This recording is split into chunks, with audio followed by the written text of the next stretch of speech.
সাথে আদম আলাইহিস সালামের সাথে আল্লাহ রসুলের কথা হলো, কথা শেষ, দ্বিতীয় আসমানে গেলেন, সেখানে ওই যে দারোয়ানের সাথে কথোপকথন হলো।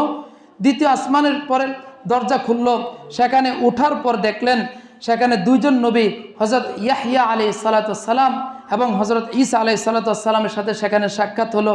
তৃতীয় আসমানে উঠলেন, সেখানে ওঠার পর হযরত ইউসুফ আলাইহিস সালামের সাথে সাক্ষাৎ হলো। চতুর্থ আসমানে উঠলেন, সেখানে ওঠার পর হযরত ইদ্রিস আলাইহিস সালামের সাথে সাক্ষাৎ হলো। পঞ্চম আসমানে উঠলেন, পঞ্চম আসমানে ওঠার পর সেখানে হযরত হারুন আলাইহিস সালামের সাথে সাক্ষাৎ হলো। ষষ্ঠ আসমানে উঠলেন, ষষ্ঠ আসমানে ওঠার পর হযরত মূসা আলাইহিস সালামের সাথে সাক্ষাৎ হলো। সপ্তম আসমানে উঠলেন, ওঠার পর সেখানে জাতির পিতা হযরত ইব্রাহিম আলাইহিস সালামের সাথে সাক্ষাৎ হলো। কোন আসমানে? সপ্তম আসমানে। এখন আল্লাহ রসুল সাল্লাল্লাহু আলাইহি ওয়াসাল্লাম হাদিস থেকে পাওয়া যায়, আল্লাহ রসুল সাল্লাল্লাহু আলাইহি ওয়াসাল্লাম যখন সপ্তম আসমানে গেলেন, সপ্তম আসমানে যাওয়ার পর দেখলেন যে ওইখানে একটা বাইতুল মামুর আছে। বাইতুল মামুর হচ্ছে আমাদের যে কাবা আছে, এই সোজা কাবা বরাবর 7 আসমানের উপর এমন একটা ঘর আছে, এটাকে বলা হয় বাইতুল মামুর। হাদিসে আসছে আল্লাহ রসুল সাল্লাল্লাহু আলাইহি ওয়াসাল্লাম বলেন, ওয়াইদা হুয়া ইয়াদখুলু কুল্লা ইয়াউমিন ৭০,০০০ মালাকুন লা ইয়াউদুনা ইলাইহি। মুসলিম শরীফের হাদিস। আল্লাহ রাসূল সাল্লাল্লাহু আলাইহি সাল্লাম বলেন, বাইতুল মামুরটা আল্লাহ তাআলা পৃথিবীর শুরুর আগে, পৃথিবী বানানোর আগে এই বাইতুল মামুর সৃষ্টি করলেন।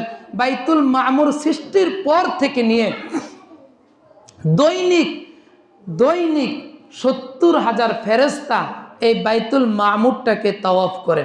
আল্লাহ রাসূল সাল্লাল্লাহু আলাইহি সাল্লাম বলছেন, লা ইয়াউদুনা ইলাইহি, কিয়ামত পর্যন্ত যে ফেরেশতা একবার তাওয়াফ করেছে দ্বিতীয়বার তাওয়াফ করার সিরিয়াল পাবে না।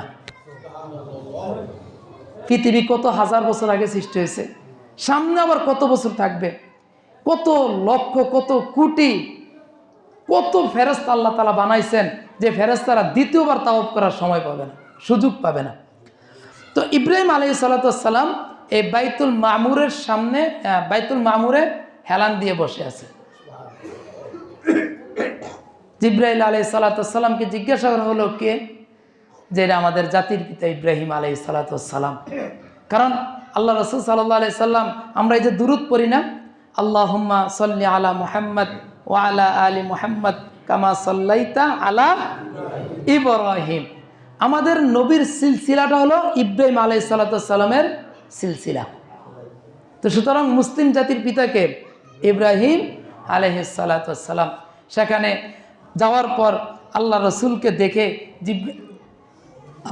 ইব্রাহিম আলাইহিস সালাম অনেক খুশি হলেন, দোয়া করলেন, আমাদের জন্য দোয়া করলেন। শুধু রসুলের জন্য দোয়া করেন নাই, আমাদের জন্য দোয়া করলেন, রহমতের দোয়া করলেন, বরকতের দোয়া করলেন।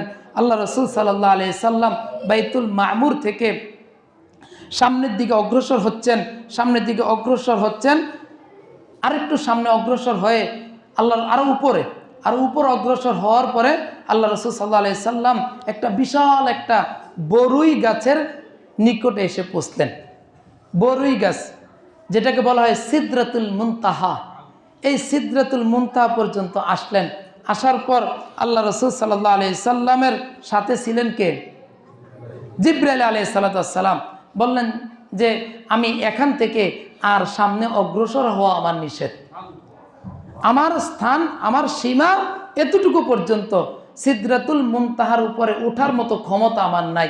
আমি যদি আর এক পা সামনের দিকে অগ্রসর হই তাহলে আমার যে ডানাগুলো আছে, আমি সবগুলা ডানা, মানে নূরের তাজাল্লিতে আমার সবগুলা ডানা জ্বলে যাবে। আল্লাহ রাসূল সাল্লাল্লাহু আলাইহি সাল্লাম বলেন যে আমি সিদরাতুল মুনতাহাতে অবস্থানকালে আমি জিবরাইল আলাইহিস সালামের ওনার যে স্বরূপ ছিল, প্রকৃত যে রূপ ছিল, ওই রূপে আমি জিবরাইল আলাইহিস সালামকে দেখছি। যেমন আল্লাহ রাব্বুল আলামিন বলেন, লাকাদ রাআহু নাজলাতান উখরা ইনদা সিদরাতিল মুনতাহা। যা সিদরাতুল মুনতাহার মধ্যে যখন নিকটবর্তী আল্লাহ রসুল সাল্লাহ আলি সাল্লাম জিব্রাইল আলাইহিস সালামকে তার স্বরূপ দেখেছেন।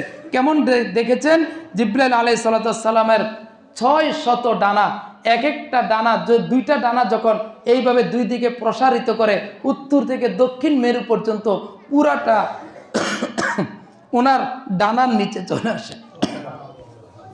এমন 600 ডানা জিব্রাইল